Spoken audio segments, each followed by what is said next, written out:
Hi, everyone. Thank you so much for joining us tonight at Venture Cafe for another virtual artist studio tour.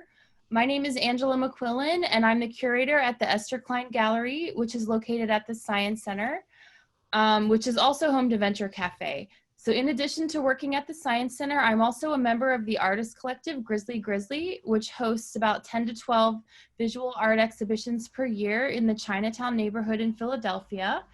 In 2020, Grizzly Grizzly received a grant from the Added Velocity Fund to program events in the greater community outside of our gallery walls. And part of this project is to feature our exhibiting artists at Venture Cafe.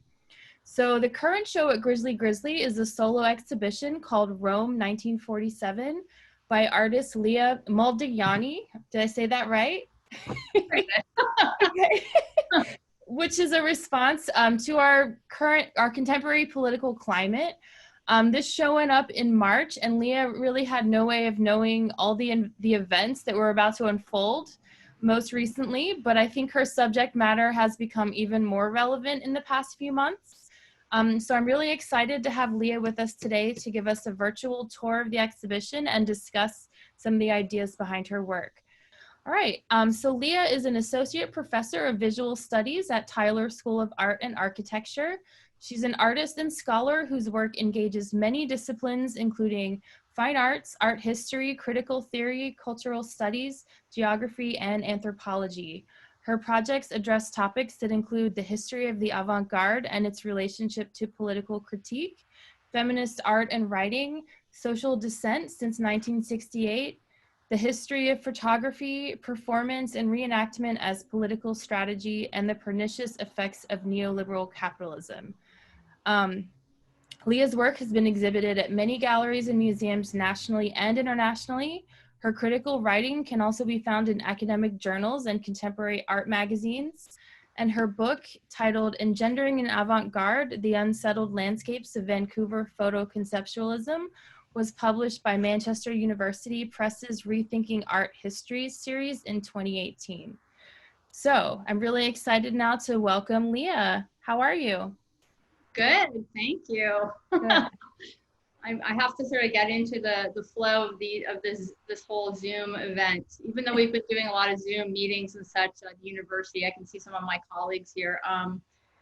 It still feels a little weird not to be in person, but definitely. So I thought that I would mostly utilize the share screen function, and I'll just preface this by saying that I went down to Grizzly Grizzly to where my show is basically quarantined. I think, Angela, you can tell me, but I think that I'm probably having the longest solo show ever at Grizzly Grizzly. Yeah, I think so. How many months has it been now? March, April, May? Yeah, almost 5 months. Yep. Unfortunately, nobody is actually seeing it, so it's behind locked doors. But I went down there by myself on Tuesday to try and it's very unprofessional. That's my disclaimer. I used my iPhone to take some videotape of the space so that you guys, I can share a short, I think it's 3 or 4 minute clip of me kind of walking into the space, and you'll be able to see how the two sculptures are set up in relationship to each other, maybe a bit better than the photographs. So I did that, and then I intend to show you, go through my website and talk about a couple other projects basically that kind of inform the work at Grizzly Grizzly. As Angela said, I also do a lot of writing, but in this talk, I'm mostly going to talk about my visual artwork. So let me just go to share screen for a sec. Okay, so I want to start by showing you a couple of still images of can you guys all see that? Yes. Yeah, okay. Of the still images from the Grizzly Grizzly show as kind of an introduction, and then I'll show you the video, which actually is on the website too. So in the space, Angela, what's the size of the space? It's pretty small, right? Like 10. Oh, yeah, I don't even know the exact size. I would say it's like 200 square feet. Yeah, it's a pretty small, intimate space, which I was thinking about when I was thinking about what kind of work to do in this space. I wanted something that would sort of surround the viewer of the work. So when you walked into the space, that you would really be sort of in the middle of it.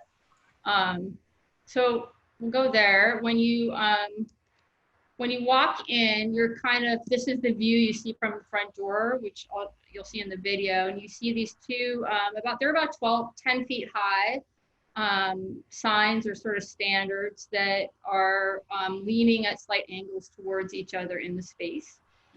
And back here is a set of press photographs that I often work from in the making of my sculpture. And the press photographs actually show versions of these things that you see here in the real space. And so we're going to look at those maybe first. So here's a kind of detail of, let me just do this there. Detail of the front and the back of the original press photograph. So this photograph is from 1947, and it shows a protest against a protest of mostly young members of the Communist Party who are protesting against at the time, the premier de Gaspery's, as it says here, Christian Democrat government. And they are unhappy because they haven't been included in his government much after the Second World War, after his sort of rise to power. And they're also unhappy because he is seeming to be taking, he's made a kind of financial deal with the United States that these younger protesters don't agree with. So as a backstory story, I collect these old photographs. Sometimes I just get scans and copies of them from various archives at universities or other places. And I also, frankly, just buy them off of eBay and some other websites. Since the news industry has gone digital, a lot of these old black and white 8x10 photographs are being sold off or even discarded.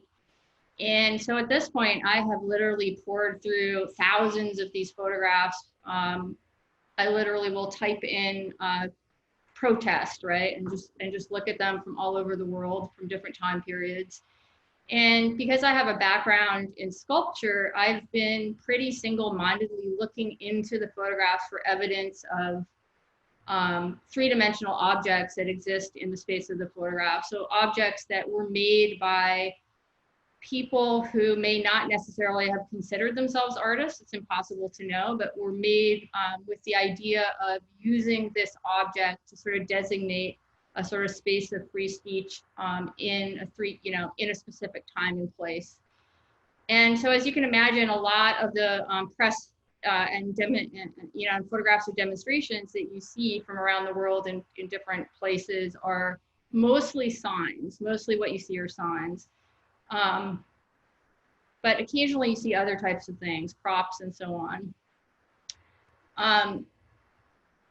So I'm going to come back to it in a minute, but this figure here of de Gaspery and this figure of Libertas were really interesting to me. And there's a number of things to sort of notice about him. One is of this figure. One is that it employs a couple of sort of racist or derogatory stereotypes. One is his body as a kind of ape-like or monkey-like creature.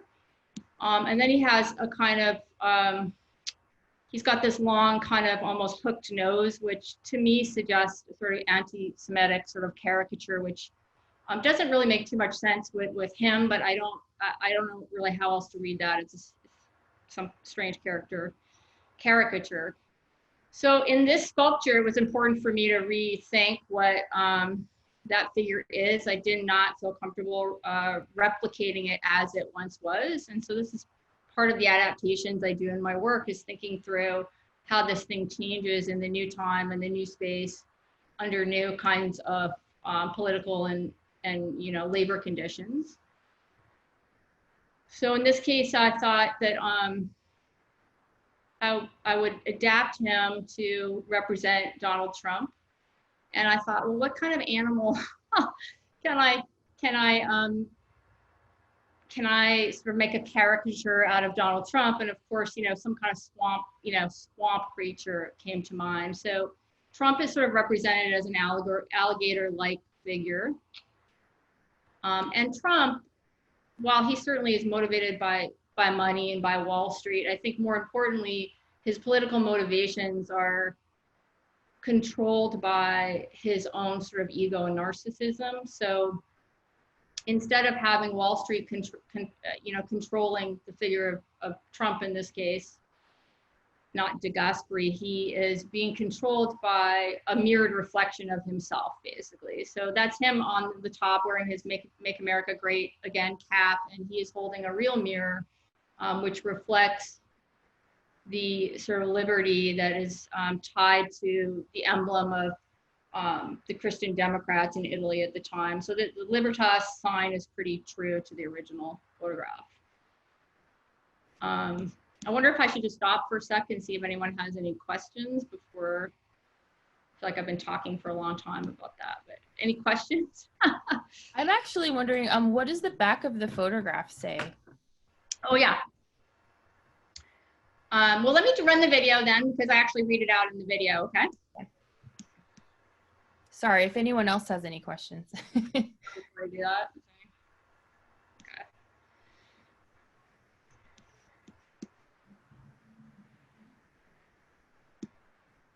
Actually, maybe I'll just do this. Yeah, let's see if you guys can hear this. I had sound issues before.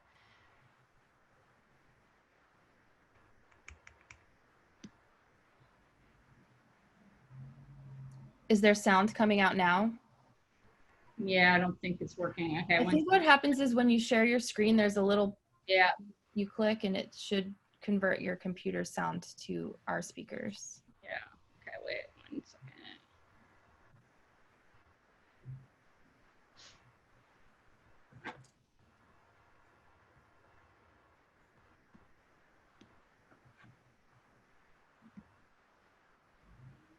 Okay, let's try now. Now, There we go. Better. so when you first come to the door, you see this sort of coupling, this set of two sculptures in here. They are sort of leaning towards each other at slight angles. On the left is a sort of standard or sign. It says Libertas, or Liberty. And on the right is a large sort of marionette type political sign that has a kind of caricature of Donald Trump underneath and on top with a kind of mirror between the two figures. So I'll show you that in a second. We're going to walk into the gallery now. And these two sculptural signs were based on a press photograph from 1947. The front and the back are mounted on the wall and framed, so we'll go in and look at those. And I'll show you some still images of this afterwards, but you see here a large protest from Rome in 1947, and if you look closely, you can see the original figures that I sort of reenacted or copied in this artwork. On the left is the original Libertas sign, and on the right is a slightly different version of the marionette that I have created in this space. And I'll talk more about that in a minute, but just so you can see that I'm working from an original press photograph, basically. And so part of my practice, not just in this work, but in other sculptures and installations I've done, is to sort of rebuild, remake, or reenact objects, usually three-dimensional objects, seen in original press photographs from different periods of time and from different places. And this is just a description of the back. I don't know if you can read that, but it says, Rome crowd displays signs against conditions. The crowd in Rome, Italy displays signs on September 20th during communist and socialist inspired great day of manifestation against economic conditions under Premier de Gasperi's Christian Democrat government. In center is a caricature of de Gasperi manipulated by a figure marked Wall Street, and at left a placard showing liberty tied to a cross. All right, so now we can look at the back of the alligator swamp Trump creature, we'll call him. De Gasperi, who's been now transformed into Donald Trump. And you can see that these cotton ropes theoretically could be manipulated. There they are tied down to the ground for now, but they could be manipulated if somebody was carrying this in a crowd. They could move the arms and legs up and down. And so this is the front of the Trump sign. And up at the top there, you see Trump wearing his Make America Great Again cap, and he is holding a mirror. That's a real mirror surface. And so the idea here is that Trump is not being manipulated as much by Wall Street as in the original photograph of De Gasperi, but instead he is being manipulated by his own ego, by his own narcissism, if you will. In the mirror, you see the sign opposite. You see Libertas, right? If I go up a little bit, you can see it reflected in the mirror, the sign opposite. Go over here. I'll turn around so you guys can see a good view of that. And there she is, Libertas. She's bound to the insignia for the original party, De Gasperi's original party in Rome that we saw in the photograph. And obviously I've taken liberties because these press photographs are black and white, so there's a certain amount of innovation and interpretation, adaptation that goes into all of this work. So I have estimated what colors this would be, and you know, I've made my own sort of aesthetic decisions about what sort of wood to use, etc.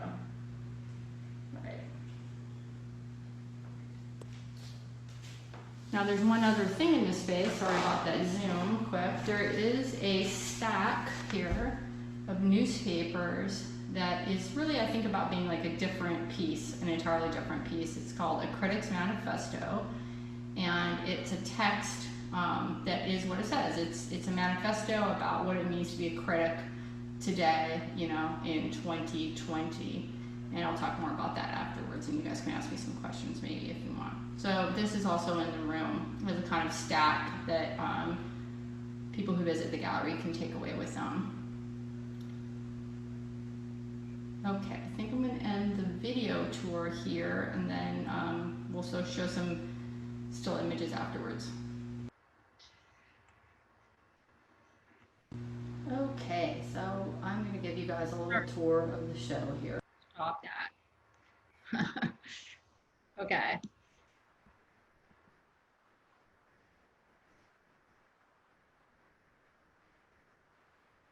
Yeah, so I think, yeah, Angela, I guess that answers your question, right? Yes, definitely. And I'm noticing here, Ksenia posted something in the comments. Ksenia, do you want to go ahead and tell us about this article? Yes, Ksenia wrote a wonderful essay about my work. Hi, I thank you. I didn't mean to jump in here, but I realized that that link also brings you to the whole issue for that day. However, you can search, if you search Italy, it'll bring up the actual article. It just was really, I mean, as an art historian, as a curator, as a researcher, like clearly what makes me so excited is to go back in time and find, you know, original primary sources that reference this moment, which is September 20th, 1947. And so it was great to read this article, which talks about how peaceful these protests were, in fact, which really resonated with me at this time in our society, where the idea of peaceful versus violent protests is incredibly fraught. And so that just was a very informative article. It talked about the various speeches that were made in the Rome iteration of the protests, but this was a moment when these protests were happening across Italy. So again, it really resonated with me that at this very time in the United States, a very similar, at least in form, clearly not in message, there are very clear distinctions in the different messages then versus today. However, just the form of protest being used, how it just traverses sort of time and geography has really come together in Leah's work in a brilliant way. So I leave that there and really recommend you, if you have access to it, trying to search for the article. I think if you press the search button, you could find it. So enjoy that little tidbit. Thank you, Sania.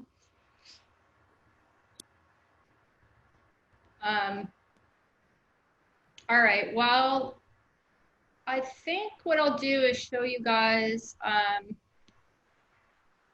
something else that led, kind of led up to this, has been leading up to that work. You guys can check this out later if you're interested. This is my website.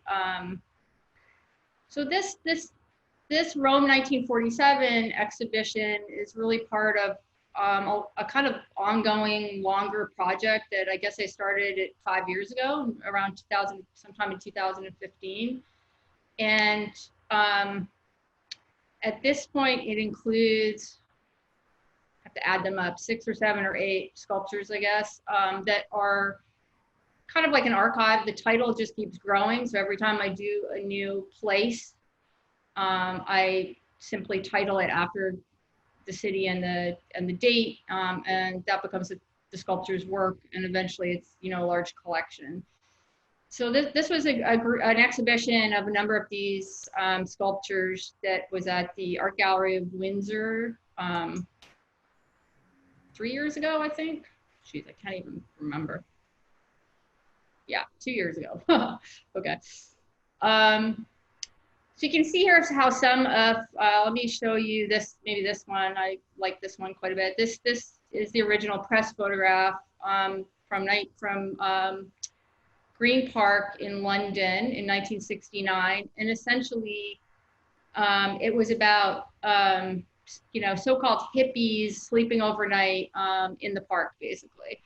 And so, these kind of typical beach chairs that you used to find everywhere, and now you see them more often in Europe, I guess, but they're set out in the parks for people to use. And in this case, they were making these somebody was making these kind of interesting sleeping pods. If you look carefully, you can see there's sort of a mattress, some kind of padding in there. So they're kind of creating this like little tent-like structure to sleep in. And I became really interested in this as a sculptural object. And this was one of the first ones of these series that I made, basically. So the new sculpture is crafted purposefully out of really beautiful archival materials, linen, cherry, wood, brass fixtures.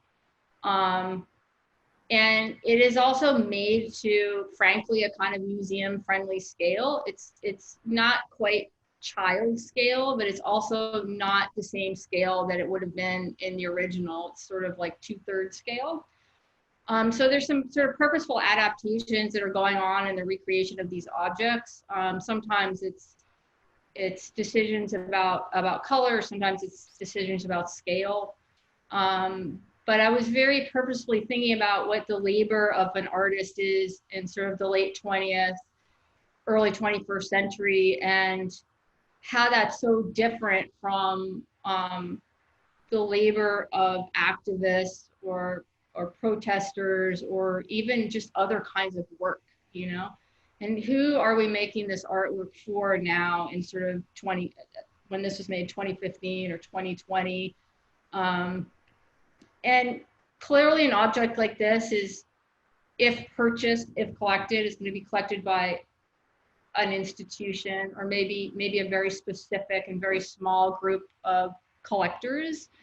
And so what happens to your work when it becomes a kind of luxury object like that? So part of the thinking through what the materials are, that they're really, very fine, long-lasting quality, is very consciously about, what kind of object it is and what does that type of labor and that type of materiality signify. It's very different than the work that would go into this, which is ad hoc, sort of. It's like making something out of what's in the environment, right? Here's another one where you can see this again. This is titled Chicago 1969. And here a protester is protesting the crackdown on protesters at the 1968 Democratic National Convention. And so this is the following year, and it's like marking the anniversary of that. And so obviously, you know, it's very 60s looking. It's got one of these like Indian cloth kind of, at the time, you know, very common kind of cloth tapestries that you could buy. They made this kind of fantastic pig head, and it's obviously, you know, a comment of some sort against the police, right? So I was really interested in this as an object too, and so I recreated this as an object out of paper mache, an original one of these sort of sheets from the 60s, purchased on eBay, and a kind of custom-made oak stand that has these sort of shoulder components underneath so that the thing can stand in three-dimensional space. And this is pretty high. This is probably 7.5 feet tall in the space. It's got real presence in the gallery. I'll just talk about one more quickly. You can see, well, maybe this, I don't know. This one's kind of fun. Well, let me talk about this one. It's a weird one. This is a protest from Basel, Switzerland in 1957, and it's an anti-noise ordinance protest. So the city had said, you know, no noise after a certain time of night. And as part of this, I learned later that there was kind of a culture in Switzerland of these groups preparing all year for these almost parade-like manifestations or protests around a specific subject. That's a whole separate story how I found that out. But at the beginning, I didn't really know what this was, except that it's an anti-noise protest, anti-noise protest. And the group of figures walking down the street is kind of wearing these totally weird, you know, costumes with these, you know, presumably supposed to be like megaphone type funnel heads. I don't know. So I remade this group, basically, this figurative group. And they are also what I sometimes call kind of subjective scale. So they're small. These are about 3 feet, 3.5 feet tall, basically. So on a pedestal, they're a smaller grouping. They're bigger than dolls, but they're certainly not life size. Some details. I feel like protesters used to be super creative. I mean, I feel like modern protests don't incorporate this kind of costume, I guess, or puppets. Well, I don't know. I mean, at the Women's March in January 2017, I did see a lot of kind of amazing things, but they are mostly signs that are being made. And even in the photographs that I look at, like, you know, 95% of them are signs. Recently I was looking for t-shirts for like a whole other thing, and I couldn't even find a lot of those, surprisingly. Like, that seems like something that we see a lot today, but they're not showing up in the photographs too much. So, but there is also, you know, a very, you know, important history of sort of radical puppet protest, but at least the date, you know, there was a lot of that in the late 60s, in the 60s, basically.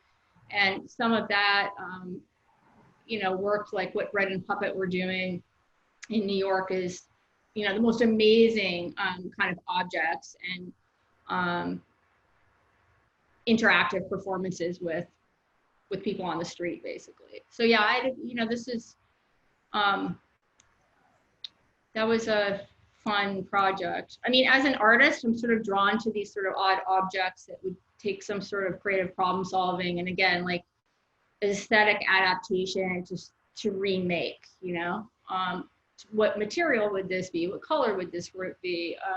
What would this be made out of, you know? How would this have been originally made, and how am I going to make it today?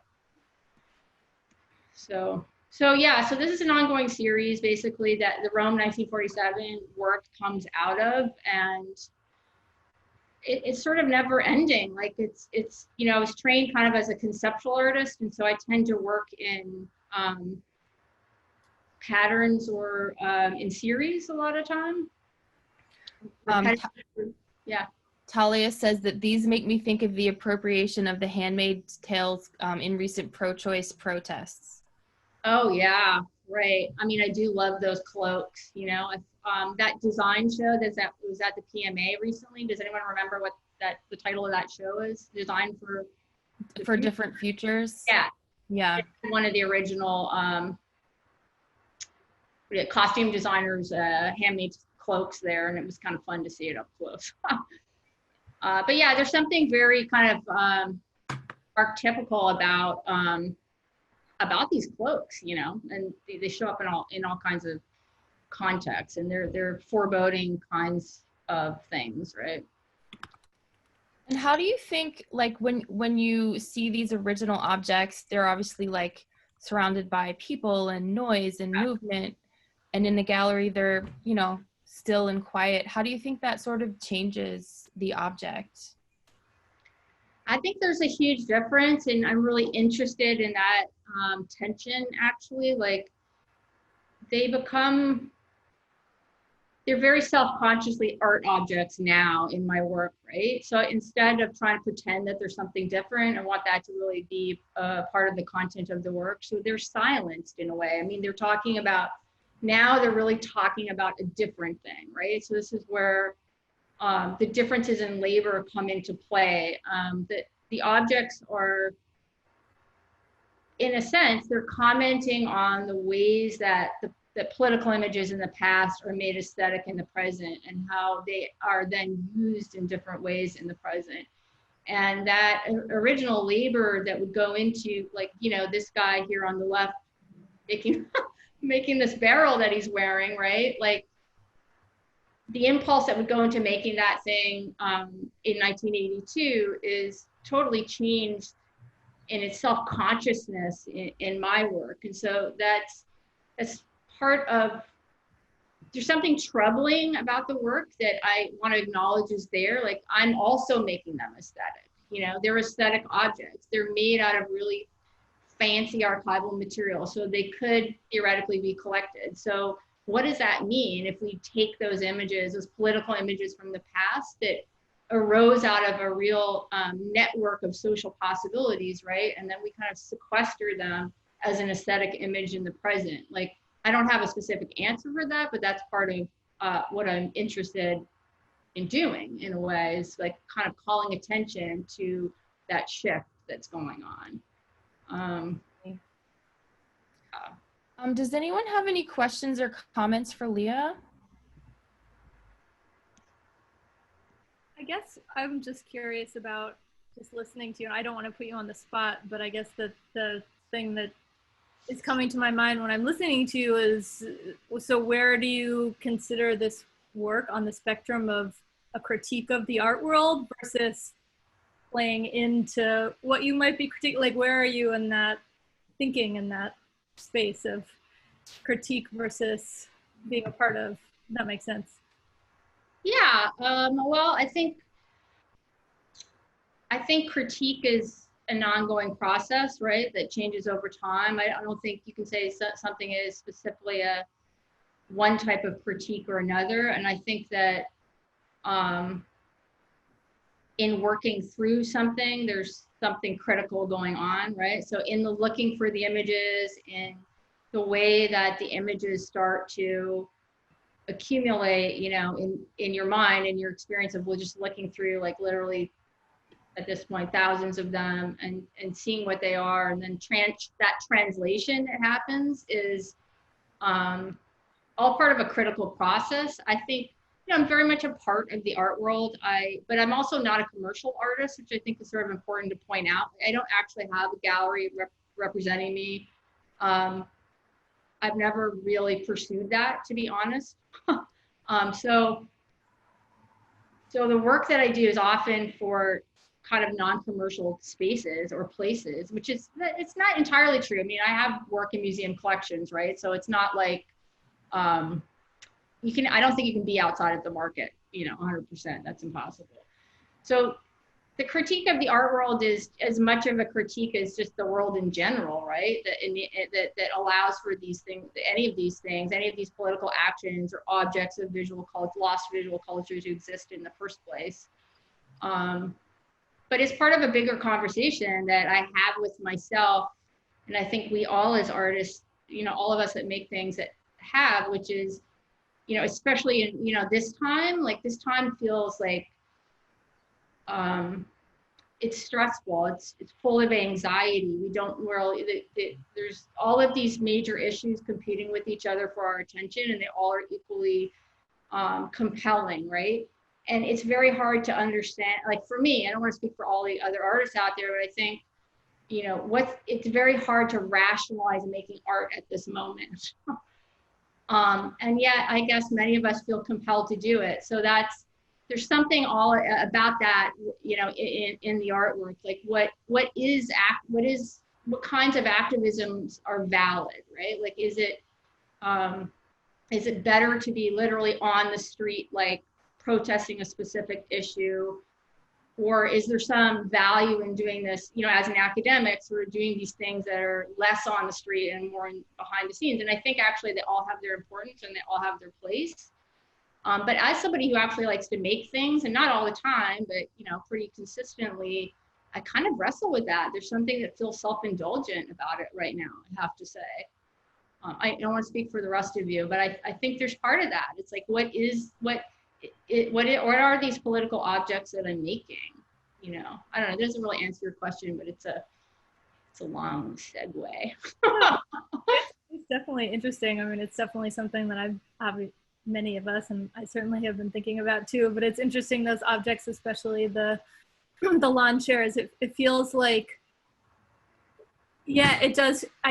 Listening to you and looking at the images, it feels like there's this wrestle that I and so many of my peers do deal with, which is this, it feels like a love letter to the art world, but also like a critique at the same time. And there is like that interesting tension between those two things is, what is the role of art in, rethinking history, rethinking politics, and yeah. Well, I think what art does is it provides, and not just art, but other kinds of visual culture as well, it just provides another image of what can be, right? So they're speculative, right? And they provide us with, imaginations of other ways that things can exist. So I think that's fundamentally very powerful. Yeah. Do you also think making this type of artwork is sort of an activism in itself, and by addressing these political issues, does it spark some kind of social change, do you think? I think that's tough, because I think on an individual level it does. I think like there's actually something it feels like a political act to be by yourself in these days, in a quiet space, to reflect upon something, like that feels like that's certainly a privilege, for some, and it's also a way of being that's, I think, fundamentally discouraged through our busy and kind of crazy lives. So when I have time to actually sit and think about anything, that feels not only like a privilege, but also like an active move against what's otherwise expected of me in some way. How it affects other people, though, is a different question. Like, if it never gets seen, I mean, this is like a really interesting question. Like, if your work never gets seen, if it never reaches the public, then what is it doing? I don't know. There's that public engagement. Yeah, so. Definitely. I have a question from Quentin. How do you feel about your work in relationship to Benjamin's criticism of how fascism works to aestheticize politics versus the communist reply to politicizing art? Oh, where's Quentin? Can we unmute Quentin if he's there? Where is he? I know Quentin. Hello. Quentin, we're continuing our conversations. I had to go there. I'm sorry. I have to go there.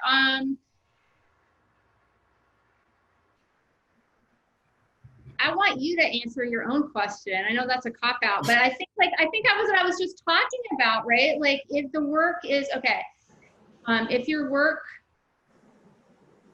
is an aesthetic reflection of politics, then it is, in a sense, it's fetishizing the labor that went into the politics in the first place, right? So there's a kind of like, I don't know if it's a dialectic exactly there that's going on. So I don't think that my work is doing one or the other. It's kind of like holding a space in between that oscillates. I don't know, maybe it's trying to reveal that dialectic in a way, but I'm not sure that it's necessarily read that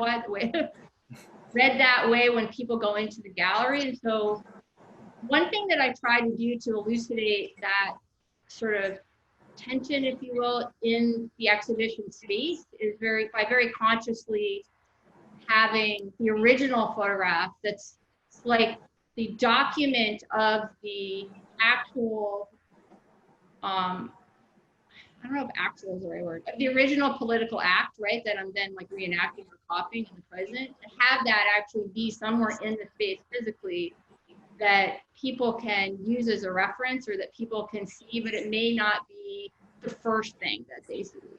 So it doesn't, Grizzly Grizzly is a really small space and it doesn't work quite as, I don't know, as well. It works differently in that space because it's so small, but like in the Art Gallery of Windsor show that I was showing pictures of, all the original photographs were in a flat vitrine, right? So like people can come into the space and they see these kinds of like objects that are totally dislocated. Like they don't, what do they mean anymore in this gallery? There's no actual reference for them except this sort of obscure date and year. But only after they experience those on a certain, like on a personal kind of aesthetic level, then they can come upon the original references and they see that there is actually like a kind of attempt to continue on with what that original political work was in the present in some way. So I don't know. I mean, those are kind of issues that I'm sort of thinking about and trying to work through in the space of viewing and what the work actually means, you know? I don't know if that answers your question, but you're welcome to weigh in if you want. No, it's good. Thank you. Okay. Are there any other questions for Leah? All right, here's a question from Lisa. I'm curious about the temporal distance in these projects and if you envision working with more immediate or recent protests that might happen virtually. Also, have you used or envisioned using your own photographs of protests? Yeah, Lisa, thank you. I think that's such an interesting question. And actually, I've wondered about that because somebody asked me this question a similar question a couple of years ago, like, would you remake something that's contemporary, right? And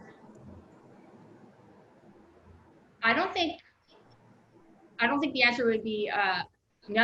I think I would certainly entertain that idea of making something contemporary, but I am interested in the temporal distance. So like, I actually, because I also write history, I like looking back in time to see what we knew, what I think we knew earlier, and how that resonates with what we think we know today. And so there's that space of difference between what was and what is, and then what potentially can be in the future that I just find so engaging. And so Quentin knows this because he's one of my grad students, but I'm really interested in this idea of reenactment for the same reason that, there's really interesting theories,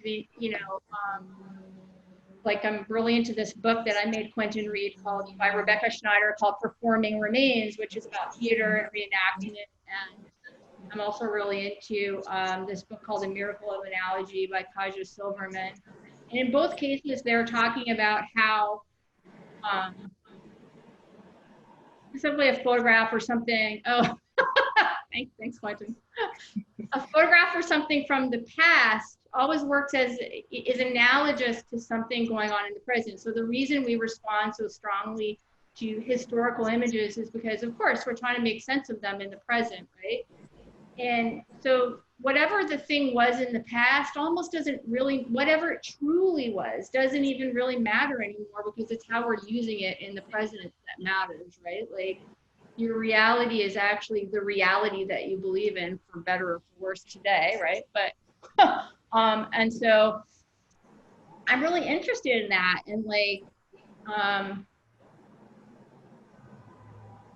So I don't know, there wouldn't be that same, obviously there's a different interpretation. If I make something that somebody else made at the same time, of course it will be different, right? Because I'm a different person, but it won't have that same connection to, you know, this is gonna sound like kind of goofy, but to time travel. I'm kind of into this, theoretically into this idea of time travel, that we might learn from what we once knew but forgot, or that what we're doing today might actually teach us something about the future. I don't know.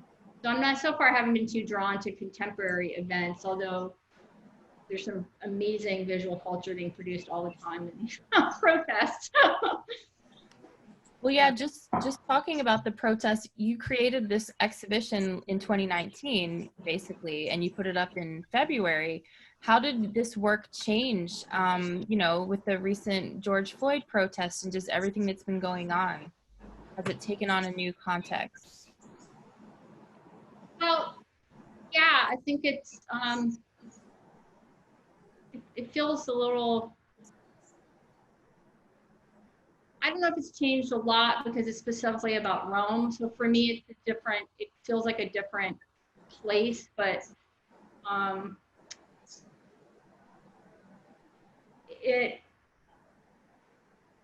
you know, I mean, there was a couple of moments where it was really strange. Like I'd been working on this piece mostly in December and January, and then, you know, all of a sudden the less the initial impact of the protest, but more the pandemic hitting. And at just around the time that I was installing it at Grizzly Grizzly, there had been in the news all of these reports of the Italians who were quarantined singing from their balconies. And it was very weird because I had planned to make a sculpture, I mean, a large performance-based work in Rome that actually had to do with singing. My aunt is a kind of an expert on old Italian folk songs. And so we were going to work together and we were going to make this whole thing. And then it all got shut down. I couldn't travel and I haven't been able to work on that project at all. And then I'm hearing these reports about this thing happening naturally because of the pandemic, where they're all out on their balcony singing. Like, that was very disorienting. And then, I don't know. And then it just cuts back to a little bit of what like I was talking about with Talia's question. Like, the thing is in the gallery, it can't really be seen. It seems not as relevant as what's playing out on the screen every day. Because, again, and that's about this temporal distance, right? Like, it isn't the here and now. It's more of an academic reflection on these things. So, I don't know. I think I need more time to think about it. I don't know. Yeah, definitely.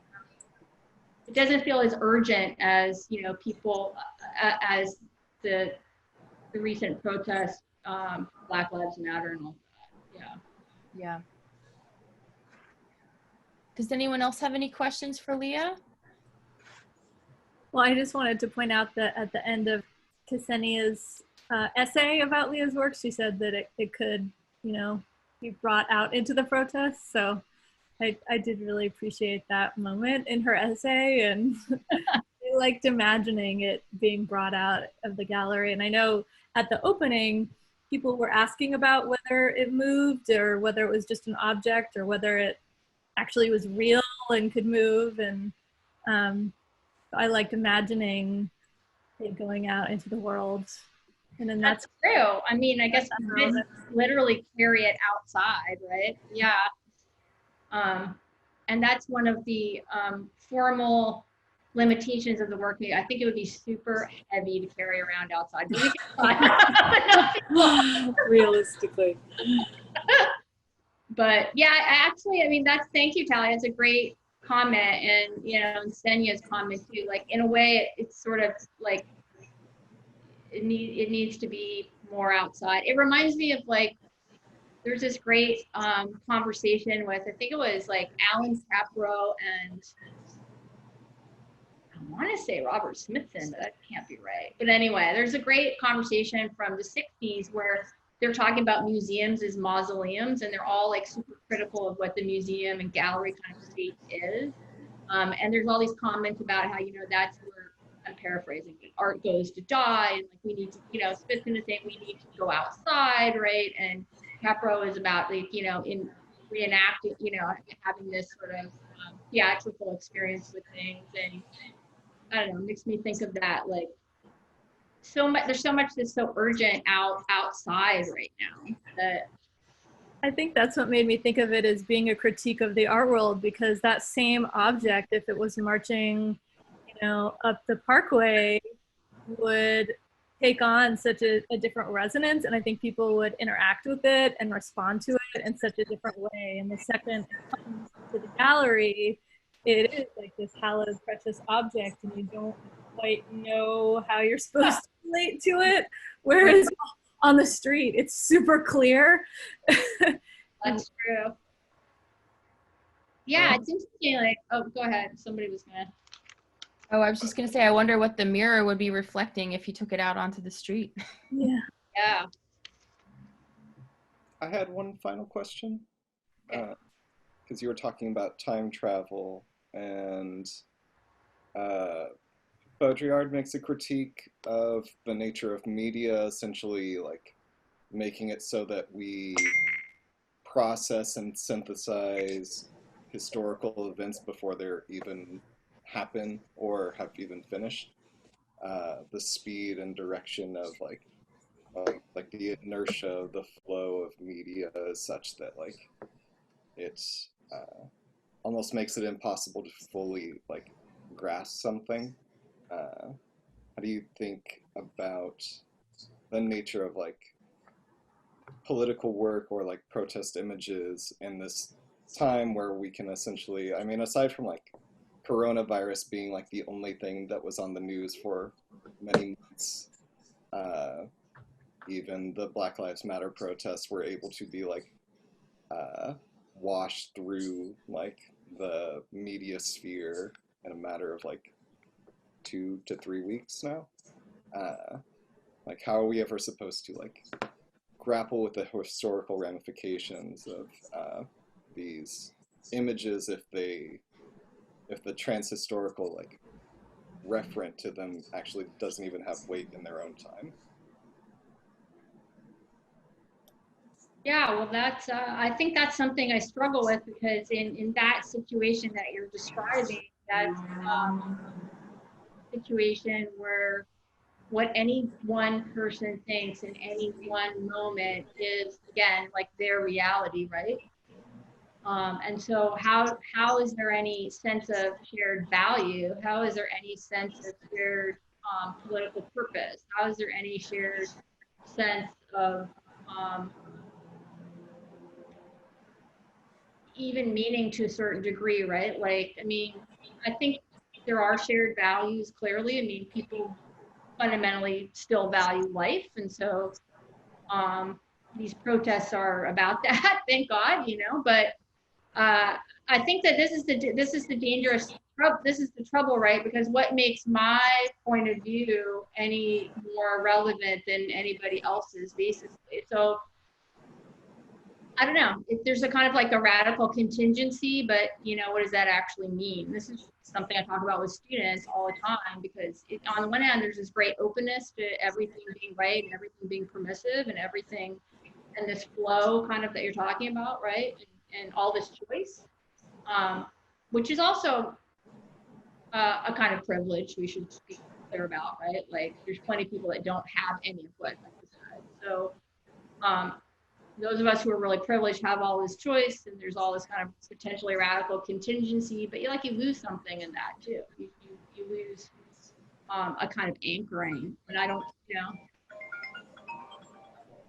that's I think we have to be mindful of what that loss is also. Thank you. Yeah. All right, we have time for one more question. Anyone has anything? I just wanted to ask Leah, all of a sudden I was thinking of Mike Kelly's project, The Day Is Done, where he used those high school photographs to basically do an entire project. And it's just something about because there's just something really uncanny, I think, in the way you extract out these really sculptural moments from those historical images and reinscribe, reanimate them in a space. And it just brought back that kind of charged space that obviously is more psychoanalytic in Mike Kelly's sense, but still it just brought me to that moment. I haven't thought about that show in a while. And now just sort of looking at your work and just sort of what it does in the gallery, which I think is really important, that charged space. I mean, even the gallery that I think you said it's 200 square feet. I would assume like getting right now, you probably can only have 1 or 2 visitors in there just in terms of the proximity of safety.